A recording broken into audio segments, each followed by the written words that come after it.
Iron Talk is brought to you by Case IH. The AFS Connect Farm Management System from Case IH connects you, and only you, to the information you need most from your equipment, from anywhere, at any time. AFS Connect, only from Case IH.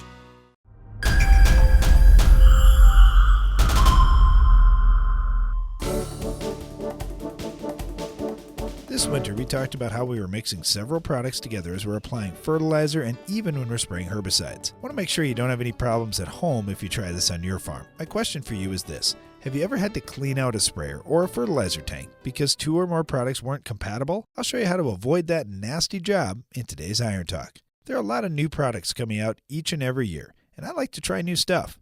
However, I don't want to have problems in the fertilizer tank or in the spray tank. The best ways to avoid this fate are to, number one, ask questions of suppliers and manufacturers. They've tried mixing their product with all kinds of things during the developmental stages of the product. If they know for sure something won't work, it could save you a lot of trouble. The second thing I do to avoid trouble is doing a jar test. Mix the various things you plan to tank mix in a clear jar in the order in which you will add them to the tank. For example, let's say you want to mix some fertilizer with another fertilizer and some water. I always like to add the water first, as it seems to minimize problems later on. Then add the two fertilizer products one at a time. Shake the jar vigorously to see if any problems arise. Then add the second product and follow the same procedure. Watch for a few things. If the jar gets warm, there may be a chemical reaction taking place in the jar that could adversely affect the products you're putting together. Also, watch for clumping or settling out of solid particles. If no adverse reactions are noted, you should be in good shape to mix your products in those big tanks. For a chart including the order to mix various products and the amounts of each to add to the jar test, visit agphd.com and check under the Resources tab. That's all for today's Iron Talk, and now back to the show.